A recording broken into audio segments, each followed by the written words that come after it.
Dobrý den. Všimli jste si, že se váš dědeček někdy trochu nudí? Ztrácí babička chuť dělat každodenní činnosti, jsou stále uzavřenější a tráví většinu dne doma?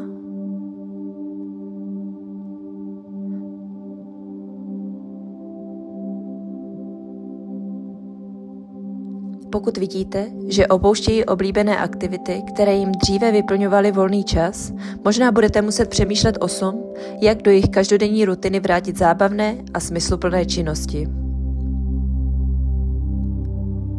Oživit jejich koníčky a zájmy, chuť do života a zapojení do společnosti. A to příjemným podnětem. Podpořit vás mohou odborníci na doprovázení, který prostřednictvím pravidelných návštěv vašeho blízkého s demencí navážou opravdový, upřímný a důvěrný vztah. Poznají jeho životní příběh a pozitivním příkladem v něm probudí kreativitu, družnost, veselost, posílí jeho silné stránky a vytvoří přátelství. Co je doprovázení v dlouhodobé péči? Doprovázení je sociální služba v dlouhodobé péči pro seniory ve věku 65 let a více, bez ohledu na jejich stav, nemoc nebo handicap. Spojuje v sobě emocionální a sociální podporu starších lidí. Udržuje jejich zapojení do místní komunity, posiluje jejich nezávislost a aktivity a pomáhá jim předávat jejich znalosti a zkušenosti mladším generacím.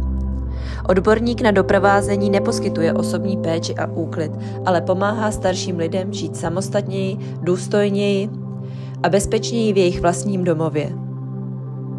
Volbou správné neformální formy podpory, jako je například doprovázení, mohou lidé s demencí v počátečních stádiích onemocnění zůstat co nejdéle ve svém domácím prostředí, které znají a mají rádi, a zároveň oddálit přechod do pobytové péče, která se v posledních letech potýká s nedostatkem personálu a volných kapacit.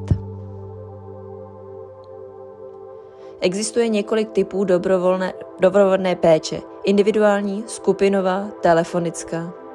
Přičemž nejoblíbenější je individuální doprovázení přizpůsobené potřebám, schopnostem a preferencím každého jednotlivce.